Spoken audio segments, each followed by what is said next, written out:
Hey guys, today we're talking about how to get abs, specifically how to get abs at a higher body fat percentage, or at least not have to get insanely lean to see your abs. I'm gonna go through the science behind what you need to know to get that actual six-pack ab look, and also dispel some myths surrounding abs, because there's so much. Like, abs are made in the kitchen. I mean, kind of, but that's really only part of it. You can't cook up scrambled eggs with a side of abs. Having to cut out carbs or an entire food group to see abs? Lies. 15-minute daily ab routines? Lies. The idea that women have to be at an unhealthfully lean body fat percentage in order to see their abs? Oh, such a big lie. Because here's the thing that we're gonna talk about. You can develop your abs so that you can actually see them at a higher body fat percentage. As an example, I weighed myself yesterday for the first time in I don't know how long. Apparently I am currently 20% body fat. And I have pretty decent definition in my abs. It used to be better when I was a little bit leaner, but I've also not actively trained abs in a year and a half. So there's that going on too. Even when I was closer to 22, 23% body fat, you could still see definition going on there. But most people will tell you that for women, you have to be 14 to 16% body fat to see abs. Clearly not the case. You just have to train them the right way. So in order to understand how to build visible abs, we need to understand the actual physical structure of the abs. There's 4 layers of the abdominal muscle. The deepest one is the transverse abdominis. Its main role is to stabilize the trunk and maintain abdominal pressure. This is the muscle that people are working when they do those stomach vacuums where you do that. I don't even know if I can do it. When you suck your core in and do the stomach vacuum. I just ate breakfast. There's no way I'm sucking my stomach in real tight. The next layer of the ab muscles is the internal obliques, which are responsible for lateral flexion and rotation. And then we have the external obliques, which are also responsible for lateral flexion, but also forward flexion and rotation. The obliques are the little muscles that give you the vertical lines down your stomach. And then the outermost layer of the abdominal muscles is the rectus abdominis. This is your six-pack, and it is responsible for forward flexion as well as rotation. So to build visible abs, you really want to focus on building the rectus abdominis and maybe throw in a little bit of oblique work depending on how defined you want the obliques. If you were to just solely isolate the transverse abdominis and work on building that, you're not gonna see a six-pack because it's not the same muscle group. So there's 2 things that you need to get abs. The first one is a relatively low body fat percentage. I'm not out here trying to tell you you're gonna be able to see abs if you're at 35% body fat. That's not gonna happen. You don't need to be super shredded and lean to see them, but you can't have too much excess body fat, because then no matter how much you have going on there, it's going to be covered by a layer of fat. But the second thing that you need is actual ab muscle. And this is the part that no one talks about for some reason. People are just oh, everyone has abs, you just have a layer of fat on top and that's why you can't see it. And it's yes, everyone has abdominal muscle, but that's like saying everyone has a big round butt and you just have to lose the fat on top to see it, where it's very clear that if you take 2 people, one of them has big glute muscles, the other one has small glute muscles, but they're the same size person because one person has more body fat. If they both get to the same amount of leanness, the person with the bigger glute muscles is gonna have the more defined round butt than the person who does not have much glute muscle. It's the same thing with abs. You need more muscle mass to see more definition. This is why people who are skinny fat get so frustrated when they are really skinny, but you don't see their abs. It's because if there's not enough width to the muscle there, there's nothing for the skin to form shape over. You need to have a certain width of the muscle to be able to see it under your skin. And the more width you have there, the more you're gonna be able to see it with more body fat. So when it comes to the first thing that you need for abs, which I said was fat loss, I have so many videos dedicated to how to lose fat in a healthy and sustainable way. So I'll just link a bunch of those in the description box for you. I'm not gonna spend this whole video recapping all of that extensive information, but the 3 key factors that I want to emphasize and really highlight in this video are resistance training. There's a whole body of research to show that that's gonna be one of the most effective ways to lose fat and keep it off long term. You are gonna need to be in a calorie deficit. And then if you are putting yourself in a calorie deficit, highly recommend implementing mini cut cycles. I have a whole video dedicated to that, I'll leave that down in the description below as well. So that's fat loss. The fat loss part is not the secret of this video. The secret is part 2, how to actually build the abs so that you can see them through all of this going on right here. First important principle for building your abs is that the abs are a muscle like any other muscle. If you want to make them bigger, you have to apply hypertrophy training. This is gonna mean that for a lot of exercises, you wanna add some weight, because if you're training for hypertrophy, you shouldn't be doing hundreds of crunches. You should be doing 3 to 4 sets in the like 8 to 15 rep range. And if you can do more than 15 reps, you're not training your abs for hypertrophy, you're just training them for endurance. This is the thing that is going to make the biggest difference for the visibility of your abs, is doing exercises that you can't do hundreds of reps of, ones that you can literally only do 15, maybe 20 reps of. If you can get 20 reps out, up the weight. Make it harder. The second principle that you want to apply is that you want to do dynamic exercises, not static exercises. Dynamic exercises are ones where you're moving back and forth through a range of motion, as in a cable crunch. Whereas static exercises are ones in which your body is static. It's not moving. Your abs may have a lot of tension on them. It may be difficult to hold your position, but you're not flexing or extending your spine. You're just holding whatever position you're in, like a V-sit. Using planks to try to get defined abs is like using a static weighted glute bridge and just like holding that for a bit and then checking to see if your butt magically grew. A 2013 study used EMG data to compare the abdominal activity in a wide variety of different ab exercises, including the traditional crunch and various plank variations. None of the exercises that they measured came even close to the activation generated through a traditional crunch. And they also found that the regular plank, side plank, and ab wheel, which yes is a very challenging exercise, but for the most part your abs are mostly static, all of those had much lower activation than the crunching movements. The third principle of building your abs is that you want to make sure you're taking your abs through the full range of motion and understand what that range of motion should be accomplishing. So your rectus abdominis functions to bring your rib cage closer to your pelvis. That means that this point here needs to move closer to this point here. This is exemplified in a crunching movement where you flex through your spine. See the points getting closer together? If you're feeling your abs working, but these 2 points are not getting closer together, then you're not actually taking your abs through the full range of motion. It's the same with the side crunches too. These 2 points closer together. So that's what you really want to focus on when you're doing your ab movements and going through dynamic ab exercises with the full range of motion. Just imagine your rib cage getting closer to your pelvis. The next principle is that you're gonna wanna make sure you're applying progressive overload. This goes hand in hand with hypertrophy training. You know, if you're squatting, you're always trying to increase the weight, increase the reps, increase the sets, maybe decrease the rest time a little bit. You should be applying the same ideas to how you're training your abs. You know, if you start with 50 pounds of cable crunches for 3 sets and 10 reps, maybe next week try 3 sets and 11 reps with the same weight. Research has demonstrated that the amount of load used in abdominal exercises does affect ab activation, clearly, because it does in all other muscle groups, but just to throw more science at you. There was a 2009 study that looked at abdominal activation in varying loads, and they found that with increased load, there was increased activation. So before we get to some of the huge mistakes that I often see people making and why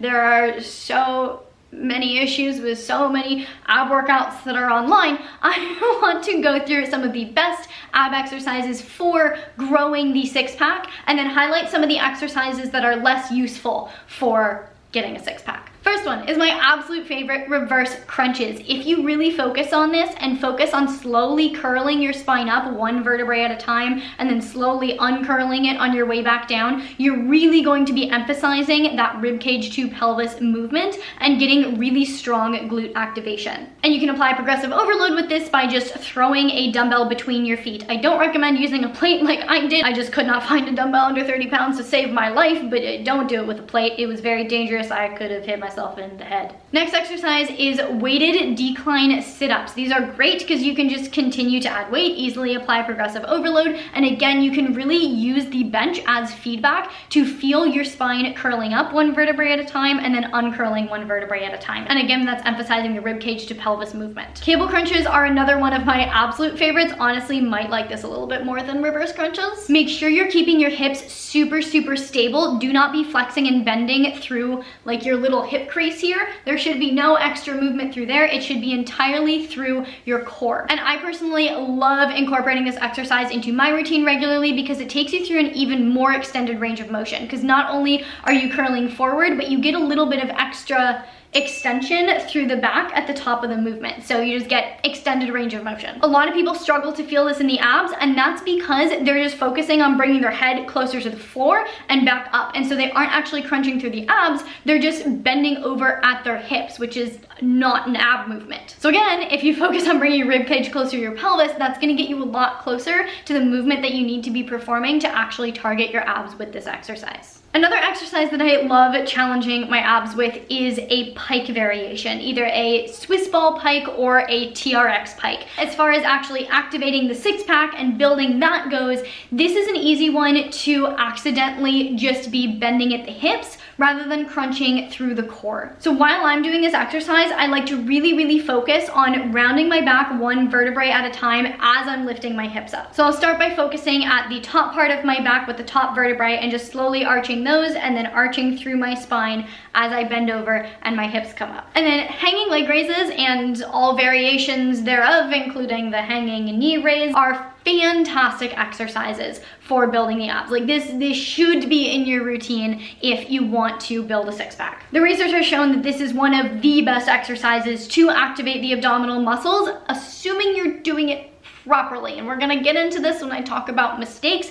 This is one of the easiest exercises to mess up. So if it's not feeling right for you, you're probably not doing it right. My absolute favorite exercise for the obliques to like really build the definition of these lines right here is just weighted side crunches. You can really get that full range of motion, flexing and extending laterally. It's easy to apply progressive overload because you're using a weight. Like it's a great exercise. Now, some examples of some bad exercises when it comes to specifically developing the six pack and having visible abs. I am not saying that these are bad ab exercises. I am not saying you should not do these exercises. They absolutely have a purpose. They have one or two of them don't really have too much of a purpose. But for the most part, I'm not saying that they're bad. I'm just saying that they do not directly contribute to building a more defined and visible six pack. So first one, planks. Great exercise. Static movement, not taking you through a full range of motion. Not great activation of the rectus abdominis. Same thing with side planks. Again, static, no movement, no crunching. Pelvis is not coming any closer to the rib cage. Bodyweight Russian twists. I wanted to talk about these because yes, you're moving, so you're getting a range of motion. You're just not getting the range of motion that you need to develop what you're trying to develop, and it's not weighted in the way that it needs to be. So what you're essentially doing is a V-sit. Like all of the tension on your abs is just coming from the static hold of staying upright. The twisting motion just makes it feel harder. You have no resistance when you're twisting side to side, so you're not getting any rotational resistance or hypertrophy training in that way either. If you add a weight to it, it is going to be a much better exercise to develop visible abdominal muscles because you are going to be getting resistance, and as I said at the beginning, your rectus abdominis does contribute to core rotation. I saw this next exercise in a very popular ab workout routine, and I was just like, why? It's a V-sit, but with arm pulses. Doing this doesn't do anything to your abs. Again, a V-sit is just a static hold. You're building tension by holding yourself in place, holding your weight upright. Great if you're trying to build stability and strength, not great if you're trying to develop visible abs. Scissor kicks are absolutely killer. I will give you that. They're very challenging, but they are a very static movement. Your legs are moving, your abs are not crunching, your abs are not going through any range of motion. Mountain climber variations, same thing. You might as well be holding a plank and just talking about philosophy at the same time to make it more difficult for yourself. You're not actually building more ab muscle by moving your legs around. Again, that's your hip flexors. Heel taps are similar to the Russian twist in the sense that it's still a static hold because all your abs are doing are holding you vertically. The side to side movement, again, there's no resistance with that, so it's not going to generate more muscle growth. And I wanted to highlight sit-ups as well because they're not a bad movement for sure. Like you can get a lot out of sit-ups, but you might as well do a crunch because the crunch is the actual part of the movement where you are crunching. The rest of the sit-up You're just kind of holding that crunch movement. Like, it doesn't add anything extra. So I'm not saying don't do sit-ups if you're trying to build a six-pack. I'm more saying if you focus on crunches, you're gonna get more bang for your buck. So other than incorporating some of those less than effective exercises at building a six-pack, let's talk about some of the mistakes that a lot of people make when trying to get abs. The first one that I see all the time is people trying to do ab exercises to burn abdominal fat. Here's the thing. Study after study after study after study after study has proven that you cannot spot reduce fat. Working muscles in a specific area will not cause you to burn fat in that area. Fat loss occurs throughout the entire body, no matter what body part you're training. So don't try to burn belly fat with ab exercises. The second mistake is people just wasting so much time doing a ton of ab exercises. If you are trying to burn fat, ab exercises are not very helpful. Your abs are tiny little muscles compared to your legs, your quads, your glutes, your chest, your back. Compound lifts are going to give you so much more bang for your buck when it comes to losing fat than trying to do a bunch of crunches. 30 like heavy squats, like 3 sets of 10 heavy squats is going to be so much more effective at burning fat than doing like 100 crunches. There's even a study that proves this, where they took a bunch of people, had them do only ab exercises for like 6 weeks. They didn't lose any significant body fat compared to the control group. Ab exercises alone are bad for fat loss. Not bad for fat loss, just not effective or efficient for fat loss. Next mistake is doing a ton of reps, or just like abs solid for like 10 to 15 minutes. This just trains for endurance, not hypertrophy. So if you're going after a core that has a lot of endurance, yeah, like go for it, do what you want to do. But if you're trying to build a six-pack, like you wouldn't do variations of body weight squats and lunges and stuff for 10 minutes straight, expecting to build your quads and build your butt. So why would you do the same thing for your abs? Your abdominal muscles are roughly an equal split of type 1 and type 2 muscle fibers. This means that they are going to be more effectively trained in the moderate rep range, like 6 to 15 reps. Due to the fact that they have less volume, you can train them more frequently than, say, your legs. But when you're doing the actual training, it shouldn't be like, this is why I have so many problems with like all of the ab routines that come up when you search ab routine on YouTube. They're all like 15-minute, just like non-stop doing crunches, doing planks, doing whatever. Those aren't going to build your abs. You're just gonna build endurance in your core. The next huge problem I see with a lot of people with their ab training is just a lack of connection to their abs and accidentally relying on their hip flexors instead. So let's just review this anatomy again real quick. Your abs cause your body to do this. Your abs do not cause your body to do this. Notice how my abs, like this part, there is no movement here when I bend over. Bending over, or lifting your legs up rather, is entirely from here. These are your hip flexors. This is not your abs. So a lot of people, when they do ab exercises, they feel it in their abs, but this is actually what's contracting here, not here. It's a little bit tricky to see with this machine, but it's the best I could do with the equipment available when I went to film this. When I am doing the leg raises properly, you can see my spine curling. You can see the fact that my pelvis is getting closer to my rib cage. But when I demonstrate the improper way of doing it, my back stays flat. My spine does not curve, it does not flex. So the entirety of that movement is just my hip flexors raising and lowering my legs. That's not going to build your abs. So that's going back to what I said with the hanging leg raises. You can do hanging leg raises and not really use your abs at all if you're relying on your hip flexors to bring your legs up and down. Another mistake is just using your arms or your legs or just like general momentum to generate the movement.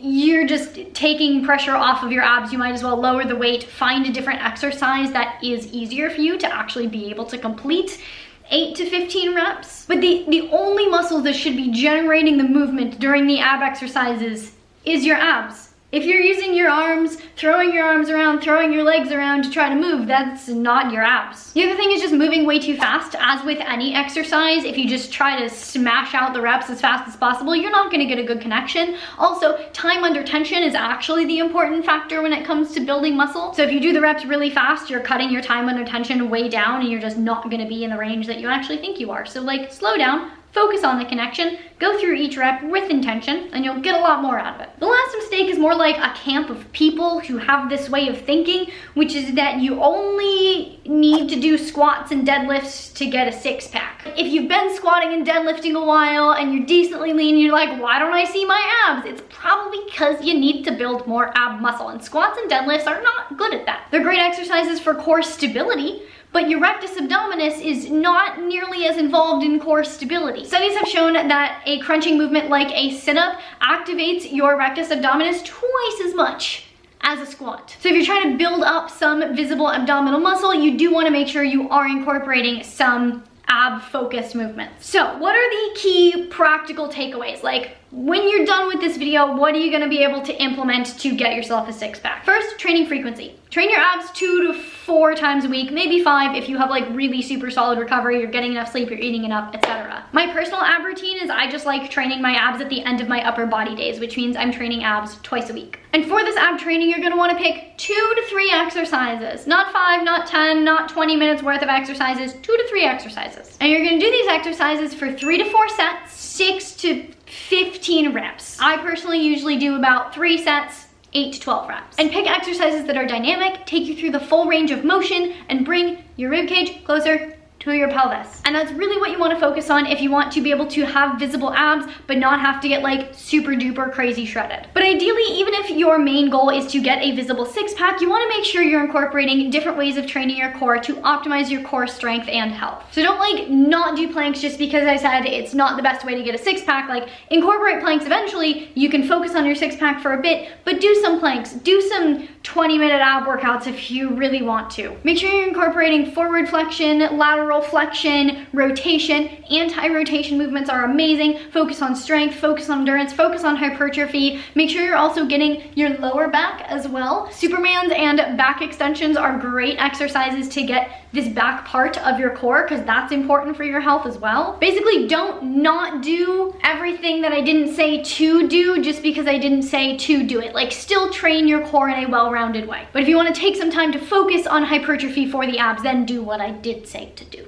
I hope this video was helpful for you guys. Let me know if you have any questions down in the comments below. I've been wanting to make this video for quite a while now, especially because I have heard people say so many times that women have to be unhealthily lean to see abs, and I am not. Like, I am the direct counter example to that. Even when I had like a much more defined six-pack, I was definitely nowhere near an unhealthy body fat percentage. So I just wanted to share my secrets, things that no one talks about for some reason. I hope this was helpful. Go get your abs if you want abs. If you don't want abs, that's okay too. That's totally fine. If you like this video, please give it a big thumbs up because it really does support me and my channel. I really appreciate it. Please share this video with your friends, your family, and your neighbors if you want to see more videos from me all about health and fitness.